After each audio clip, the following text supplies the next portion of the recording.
Greater గల్లీల్లో చెత్త లొల్లి, Ramky versus స్వచ్ఛ ఆటోలట. ఆటోల ముసుగులో మధ్యవర్తుల దందా, కూలీలను పెట్టుకొని లక్షల దోపిడీ. పైసలు ఇస్తేనే చెత్త ఎత్తుడు, లేదంటే ఆ ఇంటి దిక్కు చూస్తలేరు. స్లమ్స్లోకి రాకపోవడంతో రోడ్ల పక్కన వేస్తున్న జనం. 2009 ఒప్పందం ప్రకారం రోడ్లపై చెత్త లేకుండా చూడాల్సిన బాధ్యత రామ్కీదే. మధ్యలో జిహెచ్ఎంసీ అధికారుల ఎంట్రీతో మారిన సీన్. చెత్త సమస్యపై ముఖ్యమంత్రి సీరియస్. ఆటో కార్మికులు, రామ్కీ అధికారులు కూర్చొని చర్చిస్తేనే కొలిక్కి. అసలు ఇది ఒక ప్రైవేట్ ఆర్గనైజేషన్. వాడు ఎప్పుడైతే ఆ రామ్కీ వాడు ఎంటర్ అయ్యిండో మొత్తం కొలాప్స్ అయిపోయింది వ్యవస్థ. అక్కడ ఆ కార్మికుల మీద వేధింపులు, వాళ్ళకి రావాల్సిన బెనిఫిట్స్ వాళ్ళకి వస్తలేవు, వాళ్ళ జీతాలు సరైన టైంకి వస్తలేవు. ఎక్కడ చూడు చెత్తే. హైదరాబాద్లో మీరు చూడండి, ఏ గల్లీలకు పో చెత్తే. మరి మున్సిపల్ మంత్రి ఎవరు? రేవంత్ రెడ్డి. ఆయన దగ్గరనే ముఖ్యమంత్రి ఆయనే, మున్సిపల్ మంత్రి ఆయనే. 3 కీలకమైన శాఖలు, విద్యాశాఖ మంత్రి ఆయనే, హోంశాఖ ఆయనే, మున్సిపల్ శాఖ ఆయనే. మరి రివ్యూ చేసేటోడు కావాలి కదా. నువ్వు విద్యాశాఖ మీద నువ్వే రివ్యూ చేయాలి, మున్సిపల్ మీద నువ్వే రివ్యూ చేయాలా, హోంశాఖ మీద నువ్వే రివ్యూ చేయాలా. మళ్ళీ ముఖ్యమంత్రి పదవి. ఒక ముఖ్యమంత్రి టీం లీడరు మిగతా అందరినీ పెట్టి అందరితోని రివ్యూ చేయాల్సి టీం లీడర్గా ఉండాల్సిన ఆయనే నువ్వే 3 కింద పెట్టుకుంటే ఎట్లా? ఈ పరిస్థితి కారణం ఏంది? రివ్యూ లేకపోవడమే. ఇవాళ మధ్యాహ్న భోజనం అండ్ గురుకులాల్లో ఈ పాయిజన్ ఫుడ్ కేసులు ఎందుకు పెరుగుతున్నాయి? రివ్యూలు లేకపోవడమే.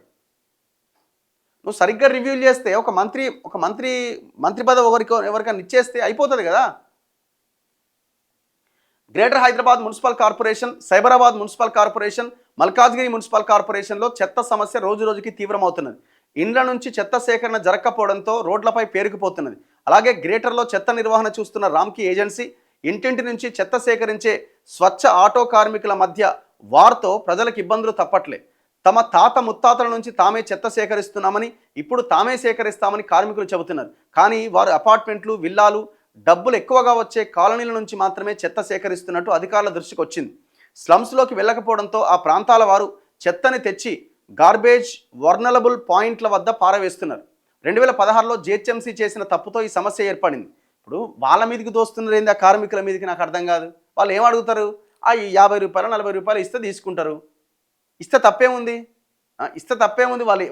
వాళ్ళు ఎత్తే చెత్త ఎంత భయంకరమైన వాసన వచ్చే చెత్త. అలా మనం చేయి పెట్టగలుగుతాం? మనం తిని పాడేసిన దాంట్లోనే మనం చేయి పెట్టగలుగుతామా? ఒకసారి ఆలోచించండి.